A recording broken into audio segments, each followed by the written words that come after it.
NASCAR might force two teams, 2311 Racing and Front Row Motorsports, out of the competition in the coming weeks, not due to bad performance, not due to a lack of sponsors. However, because of a charter arrangement, NASCAR claims the right to take and sell. According to both clubs, this decision does more than just hurt. It does not only sting, it kills . According to their own words, that would put 2311 and Front Row out of business following the 2025 Cup Series season. Let me explain how we get here. In December, a federal court ordered NASCAR to temporarily treat 2311 and Front Row as if their racing licenses were still valid. This meant they could compete, retain sponsors, and keep their drivers on contract, but NASCAR filed an appeal and won. That appeal threw both clubs' futures into disarray.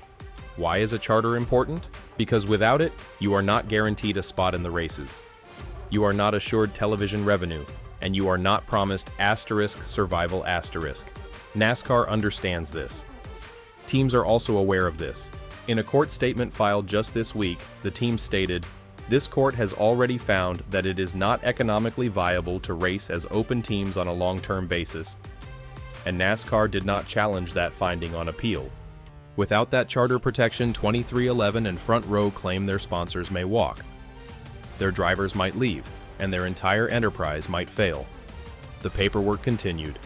Plaintiffs will also suffer irreparable harm if they do not have charter rights for the rest of this season, because it will cause their drivers and sponsors to seek to leave.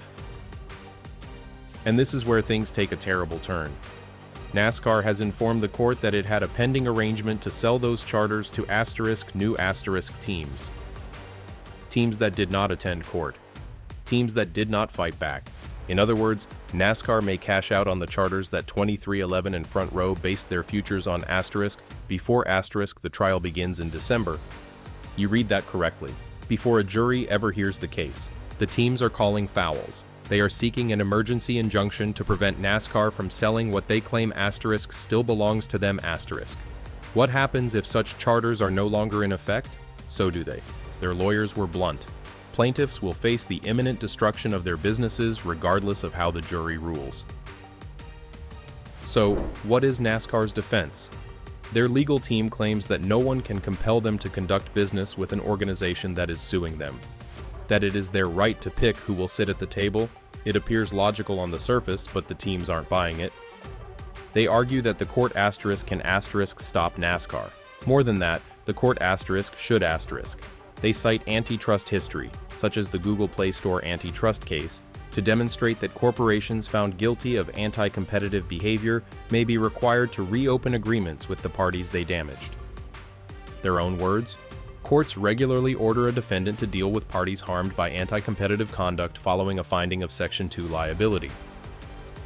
That is the crucial word in this entire battle. Monopoly . The teams think NASCAR is making more than just business decisions. They believe NASCAR manipulates the market to favor itself and its allies. They claim to have evidence to back this up. Smoking firearms, internal documents, testimonies, all of it.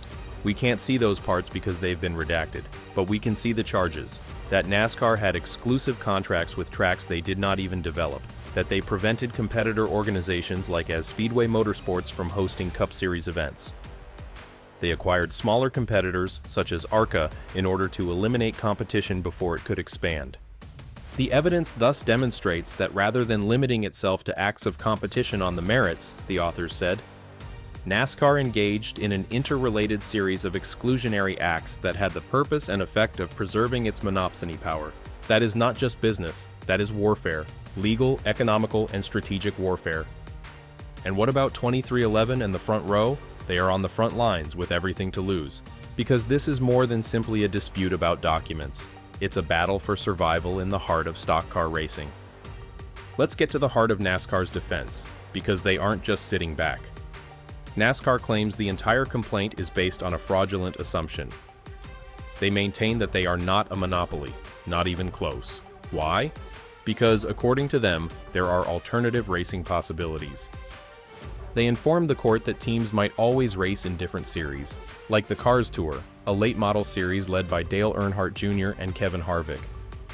But 2311 and Front Row don't buy it. What's their response?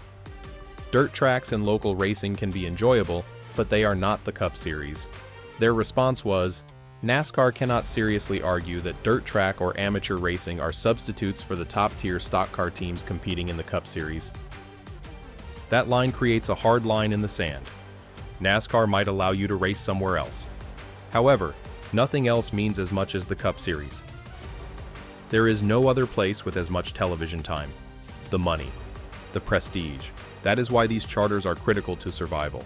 While NASCAR claims that 13 of 15 teams have committed to the current charter arrangement, 23XI and Front Row feel that this is immaterial. Because being compelled to accept unfair terms in order to survive does not constitute a fair agreement. That constitutes compulsion. According to them, NASCAR has nonetheless exercised monopsony power to impose terms on the teams below those that would be present in a competitive market. Things become worse. The teams claim NASCAR has not responded to what they call smoking gun documents, demonstrating how far the sanctioning body allegedly went to maintain control. We're not sure what's in those files. They are still censored. However, if the charges are true, we could be witnessing one of the most consequential antitrust decisions in contemporary American sports. They even accuse NASCAR of putting barriers to competition. For example, unlike previous generations which could compete in many series, the next-gen car will only be legal for Cup Series races. Alternatively, it might use its dominance over ISC and ARCA to choke off lesser racing bodies. They state in a particular section, internal NASCAR documents and testimony also show how NASCAR used its acquired control over ISC to deny competitors access to tracks that were needed to compete. That is a significant claim. It shows NASCAR did not simply dominate the market, it shut off the oxygen flow to anyone else trying to breathe. And the reaction does not end there. They contend that NASCAR's exclusivity contracts with Speedway Motorsports and other independent tracks were unfair. According to these individuals, NASCAR bought track operators, ISC, Bowman Gray, and forced an exclusivity agreement on Speedway Motorsports and other independent companies that built and ran their own tracks. That is the battleground, and we're only in the opening shots. A federal judge in Charlotte will hear both parties' arguments on Thursday. However, a decision may not arrive until weeks later. If the judge agrees with NASCAR, the charters will be sold. The clock will begin ticking on 23XI and Front Row's survival. If the judge denies the move, NASCAR will be compelled to keep two of its most vocal critics in the game until the December trial. There is no happy ending here, only a storm is developing. And at the heart of it is a battle not only between two race teams, but also over who controls the future of American stock car racing. So what do you think? Is NASCAR safeguarding the sport or its power? Please let us know in the comments below. This struggle is only getting begun.